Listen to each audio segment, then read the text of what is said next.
Assalamualaikum warahmatullahi wabarakatuh.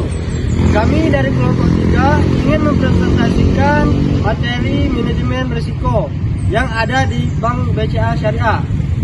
Kami kelompok 3 yang beranggotakan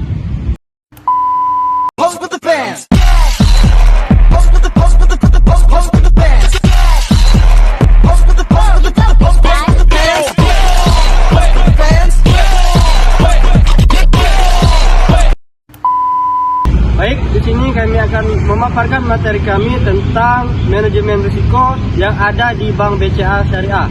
Materi yang pertama apa?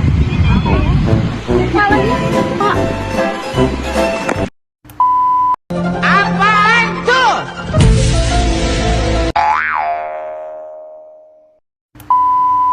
Baiklah, di sini saya akan menjelaskan mengenai resiko reputasi yang ada di Bank BCA Syariah. Resiko reputasi itu sendiri yaitu resiko yang ditandai dengan menurunnya kepercayaan pemangku kepentingan akibat adanya citra negatif terhadap bank.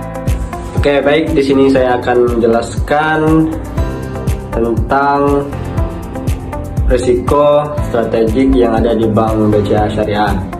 Teman-teman udah tahu belum bahwa di Bank BCA Syariah itu ada beberapa macam risiko. Salah satunya yaitu risiko strategik.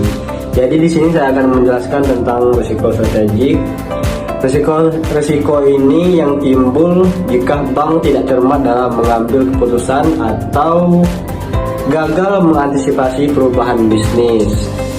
Adapun beberapa strategi pengelolaan risiko strategik. Yang pertama itu mengevaluasi keputusan strategi yang tidak efektif, dan yang kedua memantau pencapaian anggaran serta membandingkan pencapaian tersebut dengan target jangka pendek, jangka menengah ataupun jangka panjang yang telah ditentukan dalam rencana bisnis bank melalui pengawasan Key Performance Indikator atau KPI, unit bisnis dan unit yang terkait.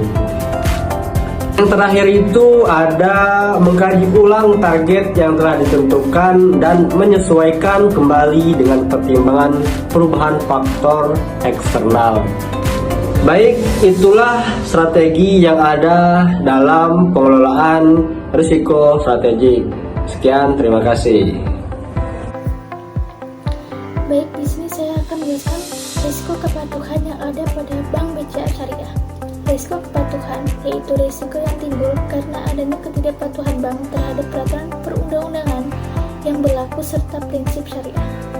Pengelolaan risiko kepatuhan dilakukan dengan berlandaskan peraturan OJK nomor 46 tahun 2017 tentang pelaksanaan fungsi kepatuhan bank umum.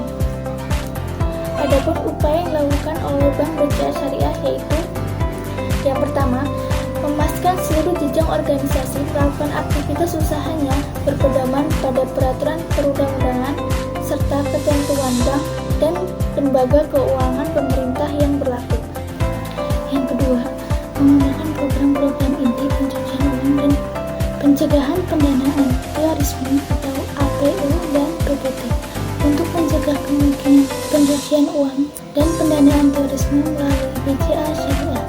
Tujuan program ini untuk membebani penerapan perbankan yang hati-hati serta melindungi bank dari risiko lain seperti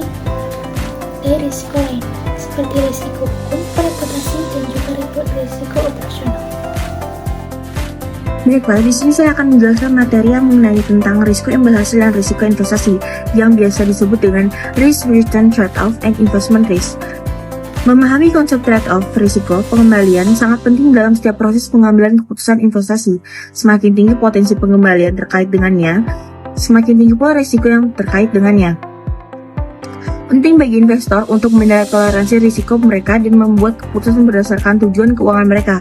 Risiko investasi mengacu pada kemungkinan kehilangan sebagian atau seluruh modal yang diinvestasikan. Penting untuk mendiversifikasikan portofolio investasi kita untuk menyebarkan risiko dan meminimalkan potensi kerugian. Melakukan penelitian menyeluruh dan mencari nasihat profesional dapat membantu mengelola risiko investasi secara efektif. Kesimpulannya, sangat penting bagi investor untuk menyadari risiko yang ada dalam setiap peluang investasi dan membuat keputusan yang diperhitungkan berdasarkan toleransi risiko dan tujuan keuangan mereka. Dengan memahami risiko imbal hasil dan risiko investasi, investor dapat menavigasi dunia investasi yang kompleks dengan percaya diri dan mencapai tujuan keuangan mereka. Terima kasih. Baik, sekian materi dari kelompok kami.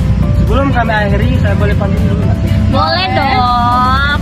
Sarapan pagi dengan Jun. Cakep. Diiringi musik yang halus. Cakep. Untuk dosen yang barat ditulus, Cakep. kami nilai 100.